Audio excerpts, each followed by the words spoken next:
오늘의 복음. 오늘은 2020년 6월 24일 수요일입니다. 오늘의 제1독서는 이사야서의 말씀 49장 1절에서 6절입니다. 섬들아 내 말을 들으라. 먼 곳에 사는 민족들아 귀를 기울여라. 주님께서 나를 모태에서부터 부르시고 어머니 뱃속에서부터 내 이름을 지어주셨다. 그분께서 내 입을 날카로운 칼처럼 만드시고 당신의 손그늘에 나를 숨겨주셨다. 나를 날카로운 화살처럼 만드시어 당신의 화살통 속에 감추셨다. 그분께서 나에게 말씀하셨다. 너는 나의 종이다. 이스라엘아, 너에게서 내 영광이 드러나리라. 그러나 나는 말하였다. 나는 쓸데없이 고생만 하였다. 허무하고 허망한 것에 내 힘을 다 써버렸다. 그러나 내 권리는 나의 주님께 있고 내 보상은 나의 하느님께 있다. 이제 주님께서 말씀하신다. 그분께서는 야곱을 당신께 돌아오게 하시고 이스라엘이 당신께 모여들게 하시려고 나를 모태에서부터 당신 종으로 빚어 만드셨다. 나는 주님의 눈에 소중하게 여겨졌고 나의 하느님께서 나의 힘이 되어주셨다. 그분께서 말씀하신다. 네가 나의 종이 되어 야곱의 지파들을 다시 일으키고 이스라엘의 생존자들을 돌아오게 하는 것만으로는 충분하지 않다. 나의 구원이 땅끝까지 다다르도록 나는 너를 민족들의 빛으로 세운다. 주님의 말씀입니다. 오늘의 제2독서는 사도행전의 말씀 13장 22절에서 26절입니다. 그 무렵 바오로가 말하였다. 하느님께서는 조상들에게 다윗을 임금으로 세우셨습니다. 그에 대해서는 내가 이사야의 아들 다윗을 찾아냈으니 그는 내 마음에 드는 사람으로 나의 뜻을 모두 실천할 것이다 하고 증언해 주셨습니다. 이 다윗의 후손 가운데서 하느님께서는 약속하신 대로 예수님을 구원자로 이스라엘에 보내셨습니다. 이분께서 오시기 전에 요한이 이스라엘 온 백성에게 회개의 세례를 미리 선포하였습니다.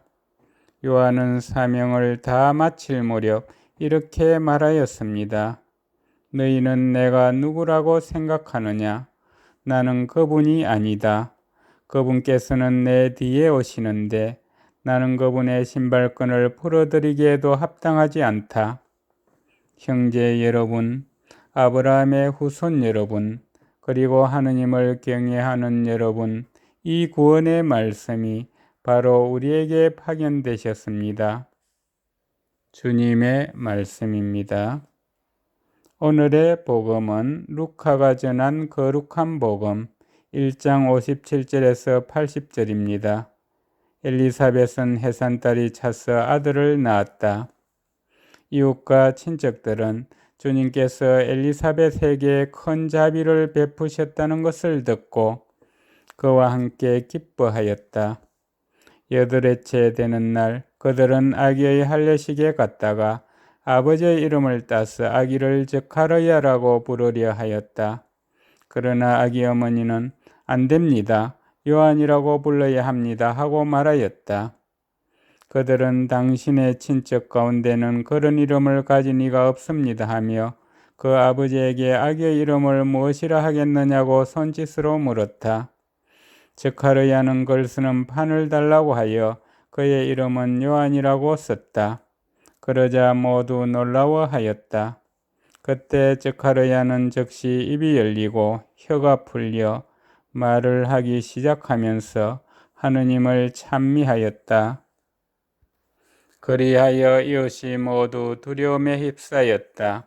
그리고 이 모든 일이 유다의 온 산악지방에서 화제가 되었다. 소문을 들은 이들은 모두 그것을 마음에 새기며 이 아기가 대체 무엇이 될 것인가 하고 말하였다. 정녕 주님의 손길이 그를 보살피고 계셨던 것이다. 아기는 자라면서 정신도 굳세어졌다. 그리고 그는 이스라엘 백성 앞에 나타날 때까지 광야에서 살았다. 주님의 말씀입니다. 오늘의 묵상은 한재호 루카 신부님께서 해주십니다. 안됩니다. 요한이라고 불러야 합니다. 저카르야와 엘리사벳은 사람들의 생각과 달리 아기의 이름을 저카르야가 아니라 요한이라고 짓습니다. 아이의 이름을 저카르야라고 부른다면 당시 관례를 따르는 것입니다. 반면 아이의 이름을 요한이라고 부른다면 하느님의 뜻을 따르는 것입니다. 저카르야의 이름으로 산다는 것은 아버지처럼 사제가 되어 명망을 얻고 존경받으며 안정된 삶을 산다는 것을 뜻합니다. 반면 요한의 이름으로 살아간다는 것은 예언자가 되어 명망과 존경보다는 박해를 받고 기득권의 삶보다는 광야에서의 삶을 살아가는 것을 뜻합니다. 엘리사벳과 저카르야는 이 두 가지 갈림길에서 주님의 뜻을 따르고 있습니다. 배 한 척이 칠흑같이 어두운 밤에 바다를 항해하고 있었습니다. 선장이 갑판 위에서 보니 어떤 불빛이 점점 가까이 다가오고 있었습니다. 그래서 선장은 확성기대고 외쳤습니다. 여보시오, 남쪽으로 10도를 회전하시오. 그러자 저쪽에서 즉각 반응이 왔습니다. 그 배가 북쪽으로 10도를 회전하시오. 선장은 어이가 없었습니다. 그래서 다시 외쳤습니다. 이 배는 거대한 함정이란 말이요. 그쪽이 움직이시오. 그러자 상대편에서 소리가 들렸습니다. 그쪽이 움직여야만 하오. 이곳은 섬이고 나는 등대지기요. 섬은 움직일 수 없습니다. 배가 움직여야만 합니다. 우리가 살아가는 방식도 그러합니다. 우리의 뜻대로 하느님께서 움직이시는 것이 아니라 그분의 뜻에 맞게 우리가 움직여야 합니다. 그런데 어떻습니까? 하느님께서 움직여 주시기만을 바라고 있지는 않은지요. 하느님의 뜻에 따라 움직인 저카르야는 혀가 풀려 찬양의 노래를 부릅니다. 우리도 마찬가지입니다. 하느님의 뜻에 순종할 때 우리 삶 또한 찬양이 될 것입니다.